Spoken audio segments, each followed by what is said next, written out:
it's so utterly destabilising to have the ground shaking beneath you that even describing it now, obviously it sounds like it was an earthquake, but for us we were just out in the open and the ground turned to water.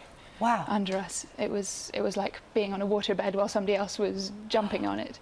We saw some footage of a Chinese restaurant actually in Kathmandu, and you can see the people trying to walk out of the restaurant and falling, much like watching a boat sort of moving from side to side on a huge wave. Is that what it was like for you? Yes, I think that's a good description, like being on a boat on moving water. With its listing. And then after this terrifying disabling of the ground came what you've described as an avalanche, didn't it? That suddenly came charging towards you. When did you first realise that the wobbliness wasn't the worst of it? Well, but even before the avalanche, after the wobbliness, there was a fall of rocks on us. We got behind a tree, and that shielded us to a certain extent, but it was quite a small tree, and there were, we were in very steep-sided mountains. Then after that, yes, you described it as an avalanche, and it was an avalanche. It came down, and we later found out, wiped out the village above us of about 200 or 300 people.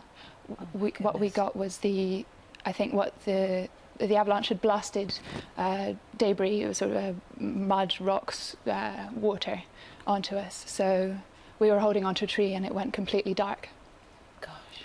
And had you not held onto the tree, was it powerful enough to have blown you down further down the valley? I think it could have been. I mean, it's hard to remember exactly what everything felt like at the time, but yes, we had the impression we were holding onto the tree for our lives.